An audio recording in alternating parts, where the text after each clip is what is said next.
tonight we have a very special guest, Dr. Dennis Kokenos. Dr. Kokenos, I want to say, you of course are always my favorite, but my director, you're his absolute favorite guest over the past 20 years.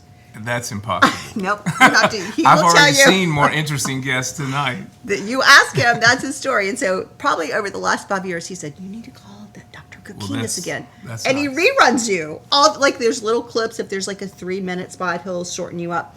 So, what you do is so important. Well, thank you. And you do a lot of things gastro, but one of the things that you talk about saving lives is a colonoscopy. Yes. And I recently was a little behind on mine. 60. I was like 63, but I think I had my first one at 51, 52. Uh-huh. And we found something with my colonoscopy. Your first colonoscopy was normal, as most will be, but 40% of patients having their first colonoscopy will have a polyp. Mm-hmm. But not all polyps are precancerous, but the majority are. They're called adenomas, and they just occur commonly. Of the adenomas, 10% we believe will turn into cancer if we never took them out. Right. So your polyp was a tubular adenoma, which is common. It wasn't terribly large. It's completely removed, and now your risk of cancer drops to near zero again. Right. Instead of 10 years, though, we'll see you in 5 years. Right. So that's the only thing that changes. But can you tell us, so mine was a good one, and so Yes. we are going to watch it every 5 years. Yes. But there are certain people that wait to a certain age, probably when it is too late Yeah. to have a colonoscopy. And tell us about that, how a bad situation could have been avoided. Well, first off, we used to start colon cancer screening at 50. But unfortunately, a term in medicine called epidemiology is how diseases change and how they evolve. And for right now, for some reason, we're seeing younger people present with colon cancer. And so because of that, we've dropped the recommended initiation age from 50 to 45. So 45 is the new 50. Not in a good way. Well, in a good way. But by doing that, we are capturing more polyps before they can turn into cancer. People who don't have a colonoscopy will sometimes present with bleeding, abdominal pain, and unfortunately, that polyp that we could have taken out has grown and turned into cancer. The good news is, though, that even then, it's never too late, because even then, colon cancer, when it's caught early enough, can be cured with a simple operation to remove that section of the colon. And even if it's a little bit more advanced, chemotherapy plus surgery is very good at extended survival and sometimes even cure. So it's an important thing. It's the second leading cause of cancer death. And The second, which is huge. Yeah. And it's so important that the Affordable Care Act mandated and mandates that all commercial insurance and government-issued insurance like Medicare provide colonoscopy or colon cancer screening as a completely covered benefit. So when you're going for your colon cancer screening test, it's covered by your insurance completely. And that's how important it is for people to get that. Since in the last 10 years, some things choices have come up. Some people are afraid to have a colonoscopy. And it's not an easy test. I mean, let's be frank. Right.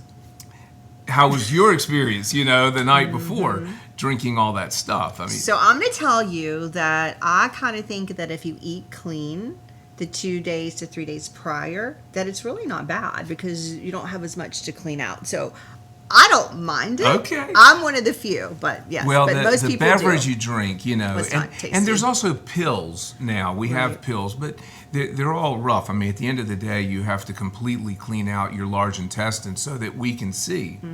But Cologuard, which has, there's a lot of advertisements about that, the box. Right. This is a test that is a very good test. For people who are not at high risk, in other words, they don't have a family history, for people who aren't having symptoms like bleeding, for people who've never had a polyp before. So we call these people average risk. Right. What the test does is, as the stool courses around the large intestine, it's rubbing against the wall of the intestine.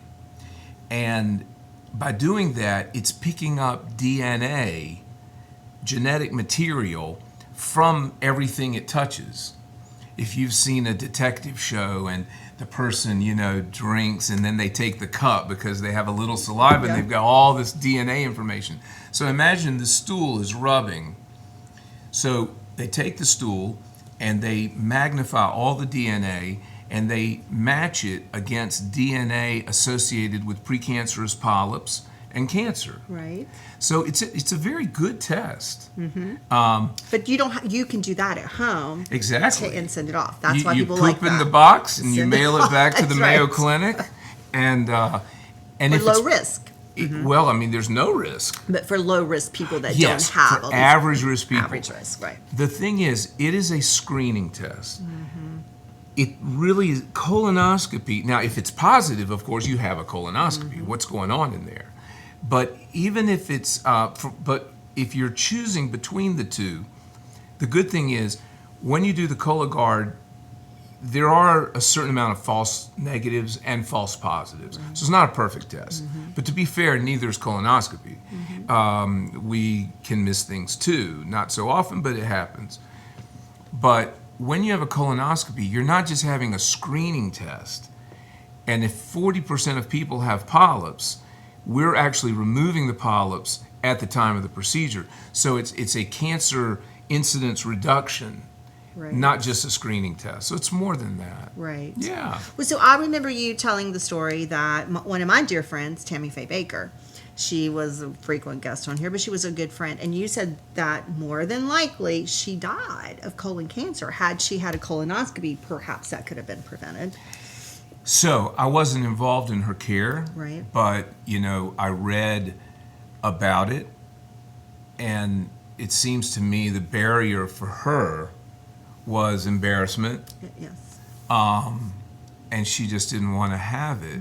And she's not alone. There are many people who find the whole thing distasteful. Right. But it's really not that big a deal, is it? Right. It really. No, I'm going to be an advocate. Yeah, of course. First of all, the benefit is you lose 6 pounds. So 5. you gain it back as soon as you have some water. Chick-fil-A. But- Chick-fil-A or whatever. But you feel so, for a week, I would say, you feel so clean and light. But no, it's not drinking. Like Yeah. the being clean 3 days before is easier. But you're right, drinking that. Well, I think in her case, I think there was a certain embarrassment about having, being exposed and having the procedure. Right. And she was having bleeding, from what I understand, and she just didn't want to deal with it, which is a shame. I hope people will pay attention to their symptoms. Right. Yeah. And I think that was a big alert to me. It was like, if something could have been prevented. Absolutely. Well, Yeah. that's what it's all about. And like I said, when the Affordable Care Act mandated, that's how important this is. They're like, and by people following through and getting screened one way or the other, and if your Cologuard choice and the test is positive, get that colonoscopy. And if we can remove these polyps, then they never have the chance to turn into cancer. And I think that's important too. You're exactly right. We can have mammograms, every year, and that's paid for. And it's so important now that people don't have to pay for that, because that could be another deterrent, as people it's very expensive. Right. Well, it's not now, because whatever insurance you have, it covers it. It should, yeah. Medicare, Medicaid, yeah. private insurance. And it's about so another way to think about it, it's part of your wellness campaign. Because if we take care of ourselves, like you said, eating well and healthy, taking care of our bowels, taking care of our bodies, and then do the screening test before symptoms develop, it's about wellness instead of being faced with, I have 5 illnesses. Right. I followed the rules. I did the screening test. I took care of these things before they became really big problems. I love that. And I love that you came here today to talk about this. But you also do so many other things within your practice. Yeah. So tell our audience out there 3 tips that you would give to a healthier, happier you. Well, I spend so much time talking about irritable bowel syndrome, patients who have bloating, cramping, irregular bowel movements, and it's miserable for them. And a lot of it comes down to our nutrition. I tell people what we eat is so important. Let me see if I can get this out. I tell people, your lungs you don't have to take a class to breathe. You just do it. Right. 24/7. Your kidneys, you're going to have thirst, you're going to drink water. But with your gut, I think I'll have pizza today. Nothing against the open kitchen. I think I'll have ice cream. I'm going to skip dinner. I'm going to have vegetables today. We're not consistent. Right. And the bowels, they need consistency, just like the lungs need oxygen, just like the kidneys need a certain amount of fluid every day to do their job. And so we need to eat fruits, vegetables, and lean protein, what we call the Mediterranean diet. And it's not just about losing weight, it's about giving your bowels the things that it needs to make healthy bowel movements. Fiber is so important. We can't digest fiber. It goes right through us. Right. But the bacteria in our colon, which are so important, and we're gaining understanding about the importance of the biome, its influences on our psychology, its influences on our health, and probably on colon cancer. They love healthy fiber. So we're feeding them, we're making better regular bowel movements, less bloating, less cramping, and general wellness. I love that. Happy colon. Happy colon. I love that. Will you break down everything to always make it so real? Or I love you, our audience loves you, because we understand what you're saying. You don't talk way up here, you talk so that it's very relatable. You're kind. And you're making a difference in the lives of others. You're changing lives and you're saving lives. For that, we are so thankful. Well, thank you to you for giving me this opportunity. Oh, thank you. Dr. Dennis Kokenos. He's changing lives one colonoscopy at a time.